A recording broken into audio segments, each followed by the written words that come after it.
Assalamualaikum, how are you everybody? Now let's continue our discussion about structure and function of plant tissue atau struktur dan fungsi dari jaringan tumbuhan. First of all, do you know what is tissue? Tissues is a group of cells that have the same function. Jadi tisu itu adalah jaringan, merupakan kumpulan dari sel yang memiliki fungsi yang sama. Plant tissue have many shapes and function, and we can grouping into two big group. The first group is meristematic tissue and the second group is permanent tissue. Meristematic tissue adalah jaringan yang selalu membelah. Jadi dia yang menyebabkan tumbuhan itu bisa tumbuh ke atas, bisa tumbuh ke samping, jadi dia bisa selalu tumbuh tanpa berhenti. And the next tissue is permanent tissue atau jaringan dewasa. Meristematic tissue can be divided into two groups, primary meristem and secondary meristem. We will discuss it later. And in permanent tissue atau jaringan dewasa, we can divide into three group. First one is dermis tissue, and then ground tissues, and the last is vascular tissue. Let's see closer about meristematic tissue. Seperti yang saya sebutkan tadi, jaringan meristematik itu adalah jaringan yang selalu mengalami pembelahan. So it is always divide, selalu membelah, sel-selnya selalu membelah. The primary meristem can be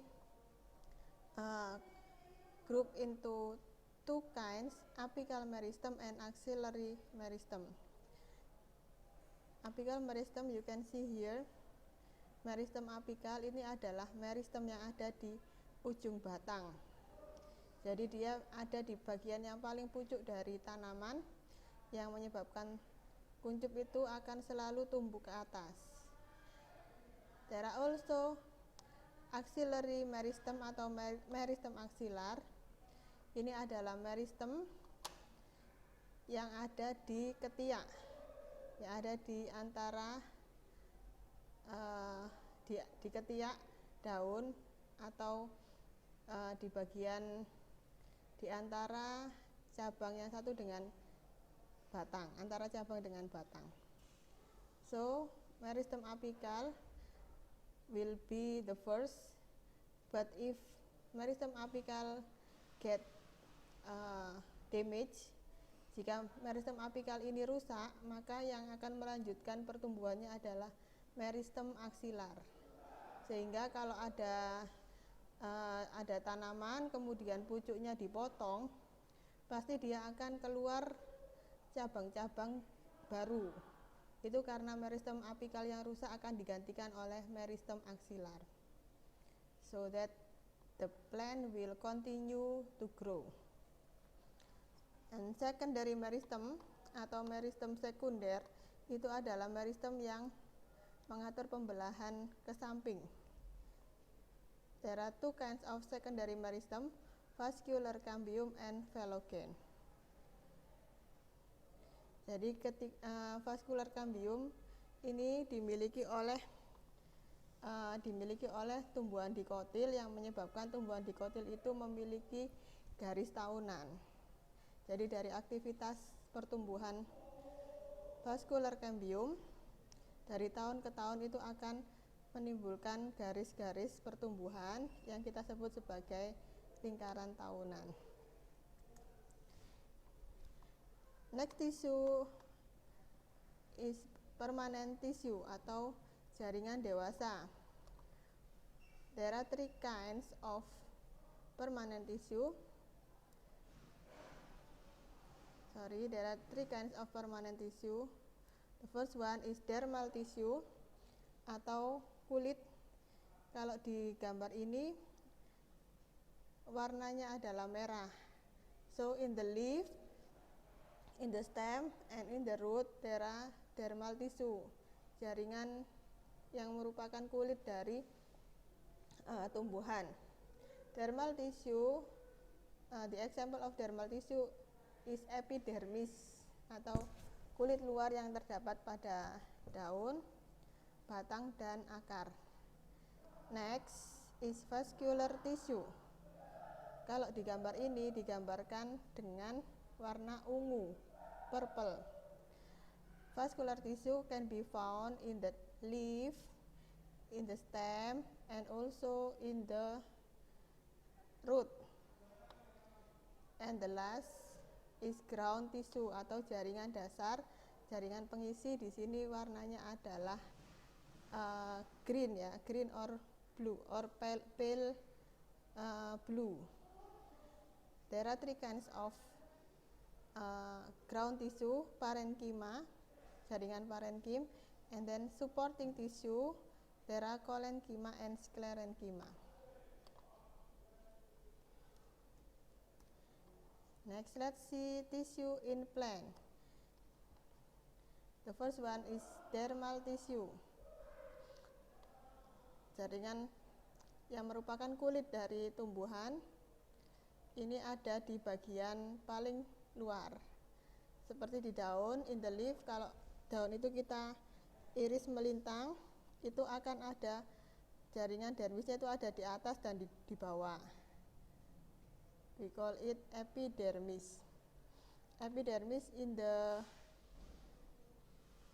leaf, there are difference between upper epidermis and lower epidermis. In upper epidermis, we cannot found any stoma, but in lower epidermis, we can found some stoma or stomata. It is for gas exchange.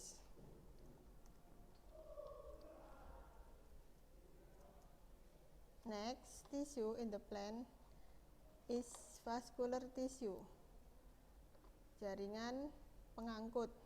There are two kinds of vascular tissue, xylem and phloem.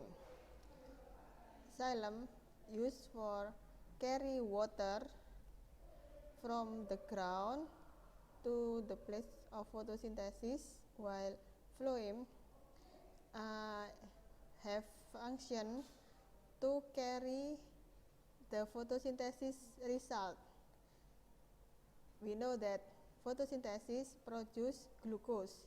Fotosintesis akan menghasilkan glukosa, yang bertugas mengangkutnya adalah phloem.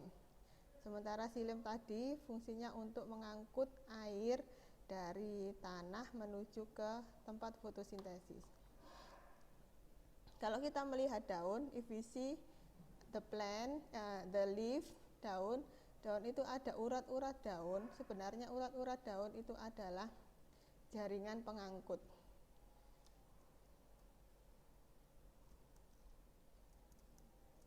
Okay, the next tissue is ground tissue. Jadi ground tissue itu selain epidermis dan selain jaringan pengangkut atau jaringan vaskuler. Jadi ground tissue itu adalah jaringan yang mengisi antara kulit dengan jaringan pengangkut. Now let's see the difference between dicotyl and monocotyl root. Akar dari dikotil dan monokotil itu akan menunjukkan penampakan yang berbeda. Di sini xilem pada dikotil itu akan mengelompok. Jadi dia akan membentuk seperti huruf X di sini, dan nanti akan ada phloem yang ada di sekitarnya. Yang warnanya hijau ini adalah phloem. sementara yang warnanya gelap atau ungu tua ini adalah xilem. While in monocotyl, kalau di monocotyl ini agak susah dibedakan, tapi bisa dilihat kalau xilem ini ukurannya lebih besar daripada phloem. The next is the difference between dicotyl and monocotyl stem. Perbedaan dari jaringan dicotyl dan monocotyl pada batang. Jadi kita bisa membedakan apakah tanaman itu dicotyl atau monocotyl. Pada tanaman dicotyl, the vascular tissue atau jaringan pengangkut itu akan tersusun seperti cincin. Jadi dia akan melingkar seperti ini. Kemudian bisa kita di sini terdapat adanya kambium yang memisahkan posisi xilem and phloem. Xilem will be in the